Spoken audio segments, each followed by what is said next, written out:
Welcome to the Real Japan podcast. Today we're doing a deep dive into unlocking some really incredible, authentic, and honestly, surprisingly affordable ways to travel across Japan. Before we really get started, just a quick heads up. For the complete guide we'll be touching on today, with all the links to book the special tickets we mentioned and find other resources, just head over to therealjapan.com. It really is a fantastic resource to have alongside this discussion. Absolutely. And, understanding these kinds of opportunities, it can genuinely change your whole trip. It moves you beyond just hitting the main tourist spots. It opens up unique cultural experiences and just makes travel within Japan so much more efficient. It's about seeing a different side of Japan, really. Okay, so let's unpack this. We're looking at something called the JAL Japan Explorer Pass. What exactly is it, and why is it such a, potential game changer for international travelers? Right. So the JAL Japan Explorer Pass, it's essentially an excellent flight deal that Japan Airlines offers, but it's exclusively for foreign tourists. Think of it as a simple, flexible way to explore beyond those really well-trodden routes like Tokyo-Kyoto. It gives you access to over 30 cities across JL's domestic network. So, it makes visiting places further afield much, much easier. It cuts down travel time dramatically compared to, say, the train for longer distances. 30 cities, wow. And you mentioned low cost. Let's talk about that aspect. What kind of prices are we actually looking at? I know they used to have a fixed price system, but that's changed, right? That's right, yeah. They moved to a dynamic pricing structure. So the cost isn't fixed anymore. It varies depending on the route, demand, that sort of thing. But even with dynamic pricing, it's still usually great value. Typically, you're looking at prices starting from around, say, USD $70 up to maybe $110 per domestic flight sector. Okay, $70 to $110. Could you give some specific examples, like popular routes? Sure. So a route like Tokyo to Osaka, you might find fares starting from around $71, maybe $73. If you're heading north, Tokyo to Sapporo, that could start from around $85. Or maybe you want some sun. Tokyo to Okinawa starts around $84 to $88. Even longer domestic hops like Osaka all the way up to Sapporo can start around $92, $94. And even regional routes, something like Tokyo down to Kumamoto and Kyushu, might start from about $104. Those are really competitive prices, especially considering the time saved versus train travel on some of those longer routes. And just to be super clear, these prices you mentioned, they're one way, right? Economy class only. Exactly. One way, economy class. And importantly, those prices include taxes and surcharges, so there are no nasty surprises there. You do need to remember, though, that prices are subject to availability, and they can change. Booking a bit earlier is usually a good idea.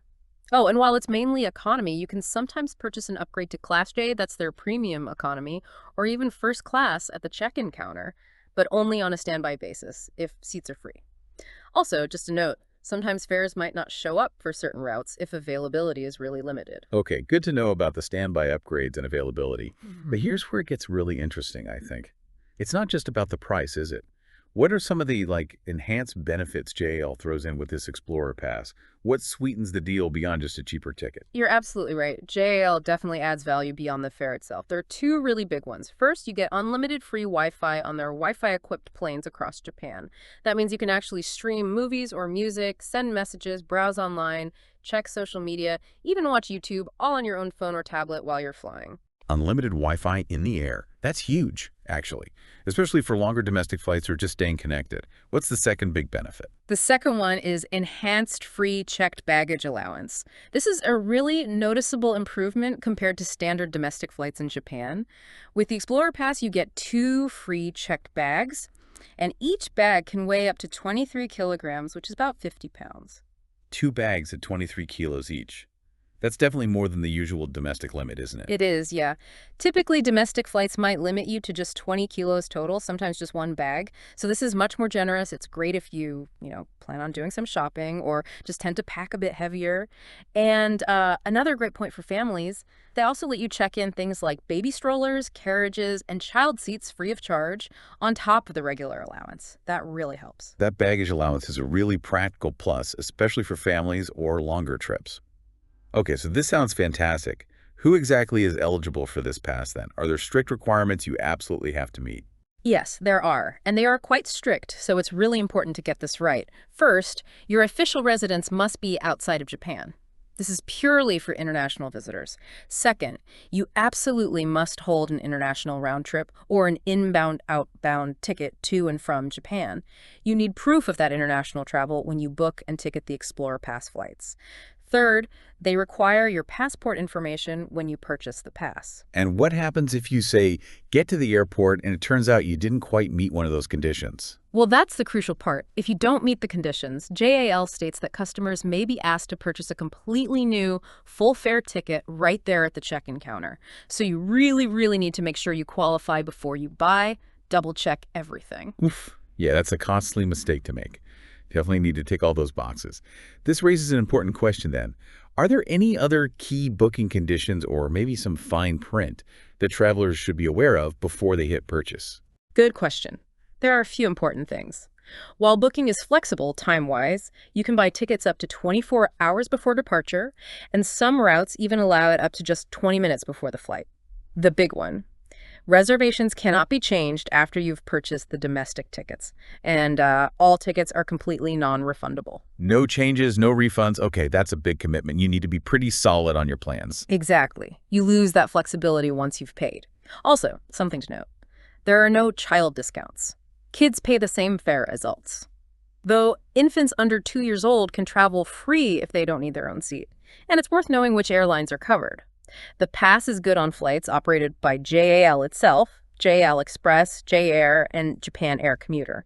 That covers most of their main network. Right, so it covers the main JAL group carriers. Are there any it specifically doesn't cover? Yes, it's not applicable to flights operated by certain codeshare partners or independent regional airlines. Examples would be Fuji Dream Airlines, Ryukyu Air Commuter, Amakusa Airlines, Oriental Air Bridge, or Jetstar Japan. So if your itinerary involves smaller islands or very specific regional routes, you'd need to double-check if it's a JAL group-operated flight covered by the pass.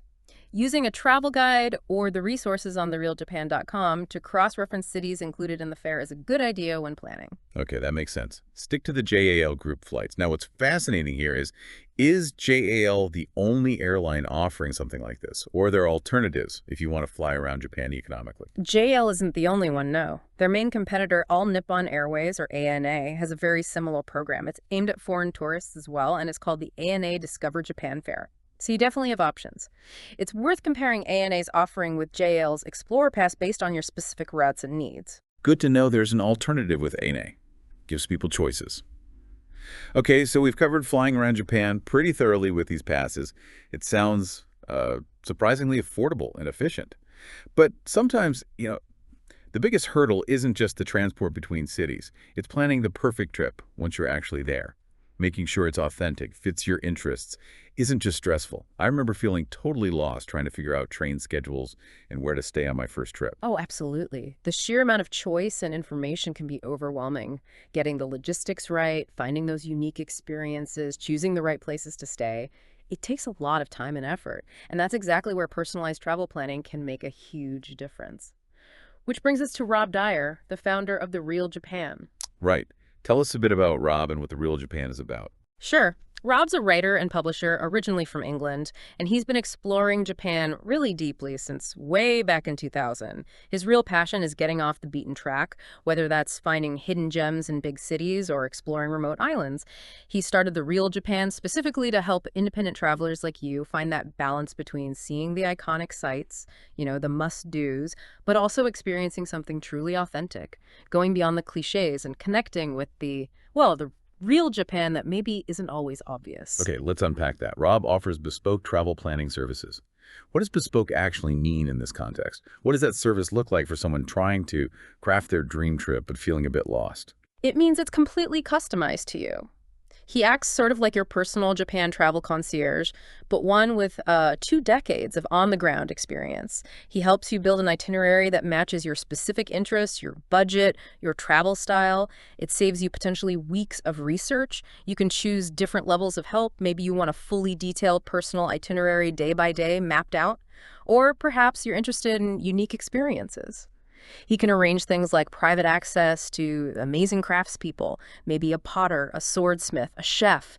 things you just couldn't organize easily yourself. Wow, private access to craftspeople. That sounds incredible. It really is. These are the kind of moments that make a trip unforgettable. And of course, he provides curated lodging recommendations, finding that perfect ryokan or boutique hotel that fits your criteria perfectly. That sounds incredibly valuable. So how does it actually work if someone wants to use this service? What's the process like? It's designed to be really straightforward. Basically 3 steps. Step 1, you book the service level you want. He offers plans based on different trip durations or complexity.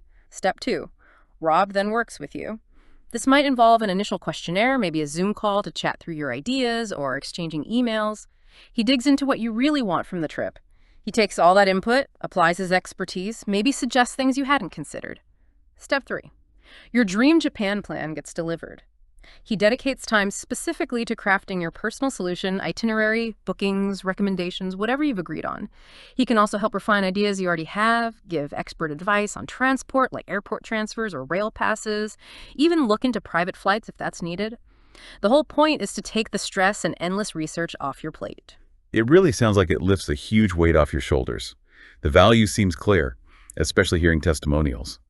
I saw one from Mario Mizzi in Malta who mentioned getting practical advice, suggestions, and recommendations, even down to day-by-day transport links. That level of detail must be amazing. It is. That practical detail makes navigating so much easier.